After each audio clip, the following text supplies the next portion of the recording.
जो हमारे वरिष्ठ शिक्षा से जुड़ा हुआ, साथ ही साथ शिक्षा पर लगने वाले टैक्स से जुड़ा हुआ है। पहला सवाल तो ये उठता है कि शिक्षा क्या है? What is the education? Education is something that cannot be stolen. The more you spend, the more it becomes. The more you share, the more it increases. शिक्षा हर एक नागरिक का अधिकार है। शिक्षा हर एक नागरिक का अधिकार है, लेकिन क्या शिक्षा पर लगने वाला टैक्स सही है? ये महत्वपूर्ण सवाल है। आज की भारतीय शिक्षा प्रणाली का एक महत्वपूर्ण भाग specially private coaching sector 18% GST के स्कोप में आते हैं। हमारी सरकार का मानना ये है कि ये टैक्स शिक्षा की गुणवत्ता में सुधार और सरकारी स्कूलों के बुनियादी ढांचे में सुधार और जनजातीय क्षेत्रों में शिक्षा को कमी के लिए लगाया जाता है।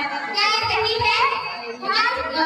मान लिया कि टैक्स लगाया भी जाता है, लेकिन भारत में इतना बड़ा इन्वेस्टमेंट होने के बावजूद सिर्फ 10% शिक्षा के लिए उपयोग किया जाता है। क्या ये सही है?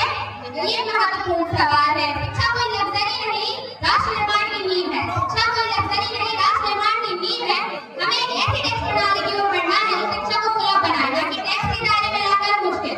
And lastly, I would like to say that the education is the most powerful weapon that destroys the world and makes the world. Thank you.